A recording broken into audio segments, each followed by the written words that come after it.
BJP ने एक मेरा पुराना फोटो ट्वीट किया है, उसमें मैं पतला दिख रहा हूँ। ये फोटो लगभग 7-8 साल पहले की है। अब मेरा वजन बढ़ चुका है। मेरी माँ राजनीति में नहीं है। बीजेपी किस स्तर तक जा चुकी है, उन्हें कुछ समझ में ही नहीं आता। अगर विपक्ष भी उनके साथ खड़ा हो तो भी उन्हें कुछ पता नहीं चलेगा। बीजेपी ने अगर लड़ना ही है तो मुझसे लड़े। माँ को बीच में लाकर गंदा राजनीति कर रही है। माँ को बीच में क्यों लाते? क्या तुम में इतनी ताकत नहीं कि मुझसे सीधा मुकाबला कर सको? योगेश कदम ने गढ़ का लाइसेंस किसके कहने पर दिया, ये आज रामदास कदम ने ही साफ किया है। मैंने पहले ही कहा था कि ये लाइसेंस सभापति राम शिंदे के कहने पर दिया गया है। इसे आज रामदास कदम ने भी मंजूरी दे दी है। बीजेपी और आरएसएस के बीच रिश्ते तनावपूर्ण हो गए हैं। इसे नरम करने के लिए चर्चा की नवी मुंबई के अंतर्राष्ट्रीय हवाई अड्डे को आरएसएस के नेता का नाम दिया जाएगा। योगेश कदम ने गढ़ का लाइसेंस किसके कहने पर दिया, ये आज रामदास कदम ने ही साफ किया है। मैंने पहले ही कहा था कि ये लाइसेंस सभापति राम शिंदे के कहने पर दिया गया है। इसे आज रामदास कदम ने भी मंजूरी दे दी है। बीजेपी और आरएसएस के बीच रिश्ते तनावपूर्ण हो गए हैं। इसे नरम करने के लिए चर्चा है कि नवी मुंबई अंतर्राष्ट्रीय हवाई अड्डे को आरएसएस के नेता का नाम दिया जाएगा। कोण आहेत ते? नाही, मला ते कोण आहेत माहीत नाही, पण काही लोकांनी तो फोटो मला पाठवला। कुठल्या तरी मंदिराच्या आवारामध्ये कदाचित त्यांना मी भेटलो असेल। त्यात मी बारीक दिसतोय। आता फक्त फोटो बघितल्यानंतर 8-10 वर्षाचा फोटो असेल, जरा वजन वाढले। तो फोटो बघितल्यानंतर व्यायाम करावा लागेल आणि वजन कमी करावं लागेल, एवढंच मला इथं वाटतं। तुमच्या मातोश्रीबरोबर सुद्धा फोटो आहे, निलेश गायवाळेंचा तो ट्वीट केलेला आहे त्यांनी, काय म्हणाल त्यांनी?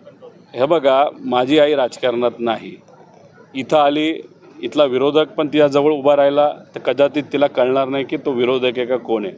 अतिशय प्रांजळ मनाची, फक्त सामाजिक क्षेत्रामध्ये काम करणारी अशी माझी आई आहे। आणि तुम्ही तिच्याबद्दल कोणालाही विचारा, लोक हेच तुम्हाला सांगतील। विरोधातली पण लोक सांगतील आणि जवळची लोक सांगतील। आता केविलवाला प्रयत्न आहे भाजपचा की माझ्या आईचा व्हिडिओ तिथं वापरून राजकारण करण्याचा। त्यांना काय करायचं करा, पण मी सक्षम आहे। जे काय बोलायचे ते माझ्याशी बोला। माझ्याशी बोलण्याचं कदाचित त्यांचं धाडस होत नसेल म्हणून ते बोलत नसावेत। अजून बरंच काय ते काढणार आहेत, आम्ही सुद्धा बरंच काय तिथं काढणार आहोत। आमचं मत एवढंच आहे की गरिबाला न्याय देण्यासाठी अशा पद्धतीने इथं बसावं लागतं आणि मोठ्या मोठ्या लोकांना, नाहीतर गुंड प्रवृत्तीच्या लोकांना ऑफिसमध्ये न जाता पासपोर्ट मिळतो, विजा मिळतो, त्याच्याचबरोबर बंदुकीचं लायसन्स मिळतो। म्हणजे हे सरकार कॉन्ट्रॅक्टरचं सरकार आणि गुंडांचं सरकार आहे असं आपलं तिथं म्हणावं लागेल। सर, निलेश गायकवाडचं नाव दिलं गेलं आहे, ते सर्वांचीच आशा अपेक्षा होती की काल ते सगळ्यांचीच अपेक्षा आहे। इथं असणाऱ्या सर्व लोकांची, भूमिपुत्रांची ही अपेक्षा आहे की हे जे इंटरनॅशनल एअरपोर्ट जे नवी मुंबईमध्ये आत्ता झालेलं आहे त्याला नाव हे कैलासवासी दिबा पाटलांचंच दिलं गेलं पाहिजे, अशी मागणी आजची नाही, अनेक वर्षांपासूनची मागणी आहे।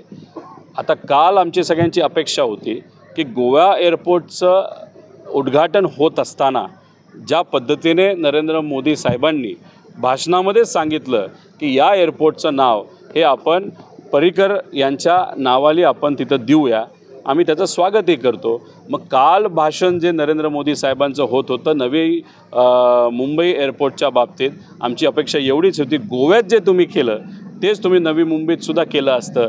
भाषणात जर सांगितलं असतं की दिबा पाटील साहेबांचं नाव हे या एअरपोर्टला दिलं जाईल तर आम्ही त्याचं स्वागत केलं असतं, पण तसं काही काल दुर्दैवाने घडलं नाही आणि हे लोकांना पटलं नाही, आम्हालाही पटलं नाही। आमची चर्चा, आम्हाला जे काय माहिती असं कळत आहे की कदाचित 100 वर्ष आरएसएसला झाले म्हणून आरएसएसच्या एका मोठ्या नेत्याचं नाव या एअरपोर्टला दिलं जाईल अशी चर्चा आहे। त्यामुळे आता आपल्याला बघावं लागेल, लोकांना हे पटलं नाही, आम्हालाही पटलं नाही। येत्या काळामध्ये जर वेगळ्याच व्यक्तीचं नाव तिथं दिलं गेलं असेल आणि ते आरएसएसचे असतील तर त्याचा विरोध आम्ही करू। लोकांची, भूमिपुत्रांची जी मागणी आहे की दिबा पाटील साहेबांचं नाव हे एअरपोर्टला दिलं जावं, त्याला आमच्या सगळ्यांचा पाठिंबा आहे।